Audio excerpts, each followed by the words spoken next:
Make sure you check the disclaimer in the description. This applies to this review in all future seasons. Alright, so season 8 of Smallville.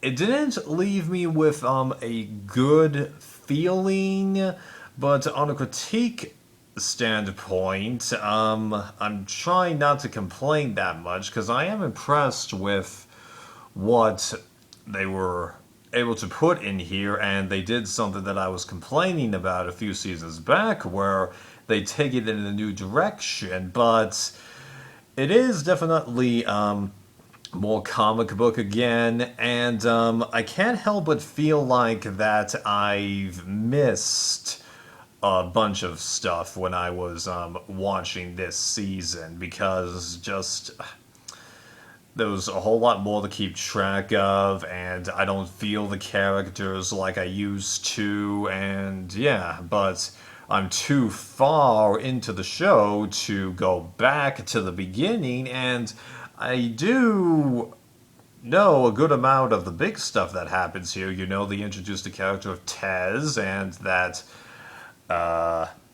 Devon guy who was actually from Krypton originally. They bring back just about everyone that they can, move those story arcs again, and doing a few surprising turns, I must admit. Putting Clark into the Daily Planet and introducing the concept of the blur. So now there's a sort of identity for Superman taking place, but I don't know. I just think that I crossed a point and that I just can't get back to it at this point, and I find that to be really unfortunate. So you can definitely not expect these next couple of views to be as polished as the other 7, including the disclaimer down below, right? But that's not to say that it's bad, you know, because, like,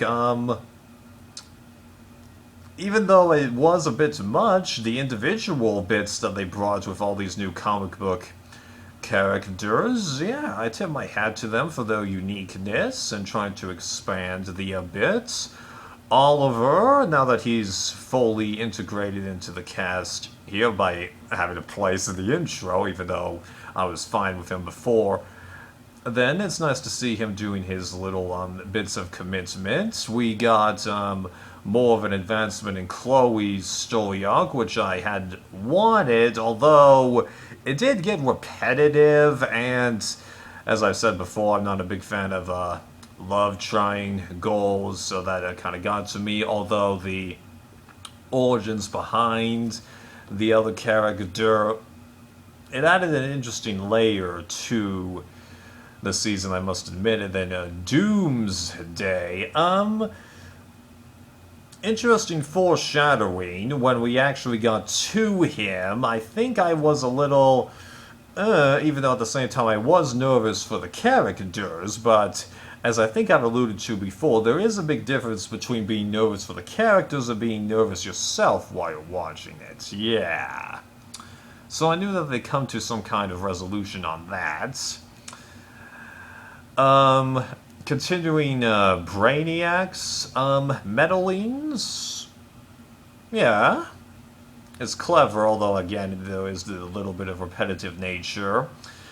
Trying to give Kara a better exit. I'm glad that they did that. I was a little sorry to see her go, but there are enough characters, and like with Pete, you get the slightly better send-off. It's appreciated. What else to mention without getting into big issues? Well, no, that's all I can think of, given how my mind's a little bit of a mess with this season. So now moving into stuff that I'm less favorable towards. Lana. Okay, that was touching how that ended up, but there's a huge part of me that wishes that they hadn't done it.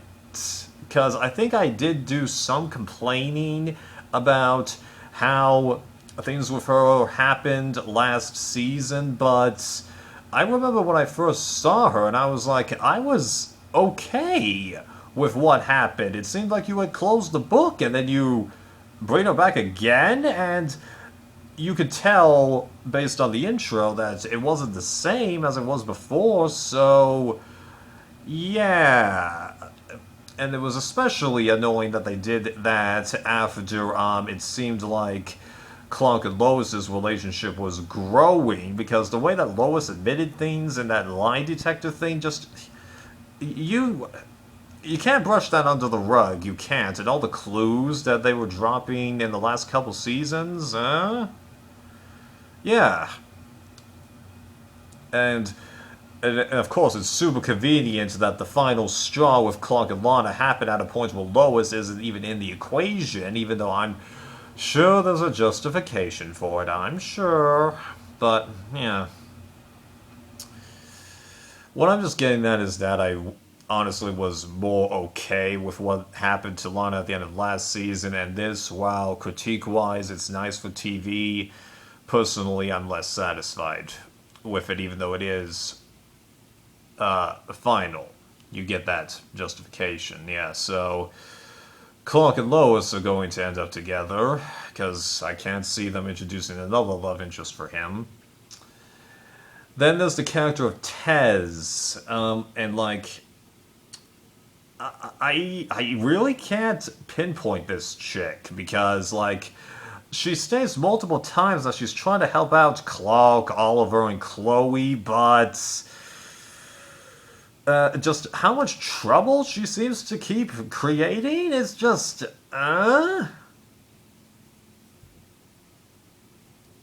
just how much is she on their side? It's just this odd feeling. I really can't describe it more than that. Yeah. But if they keep the character around, which I'm fairly certain that they will, she might be able to fix herself. If the writers choose to go down that route, we'll see about that. And then the continuation and ending of Lex's storyline. That did make for one heck of a episode, but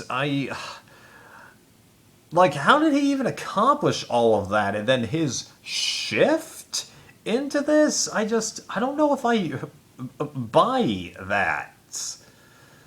Which is one reason I echo the bit of, I think that I legitimately have missed too much, but I can't start over at this point. I'm in the show too deep. Yeah.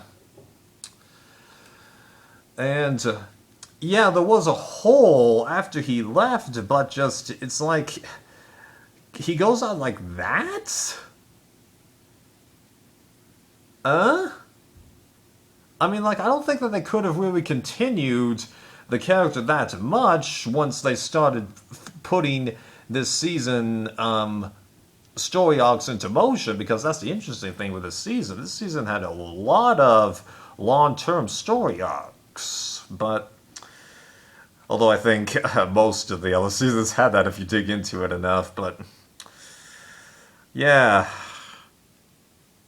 I mean, like, I don't know what I was wishing for, but talk about, and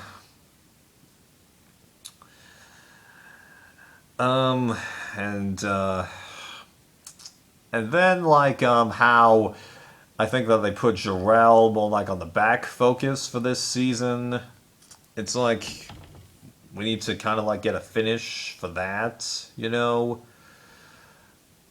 It's kind of odd after all the little bits of meddling that he's done. It seems like they put him more on the back burner with everything else in these prophecies that Clark and that other dude, have to fight. The other dude turns into Doomsday, take care of Doomsday, but then Kara unleashes, I guess it's Zod at the end, but just, you had to do Zod? Like, you just took care of Superman's biggest villain, so now you're going to go to his, like, a second biggest villain from the works of media that I've seen. I feel like that this show has the ability to put its own unique stance for characters, so just going right to Zod?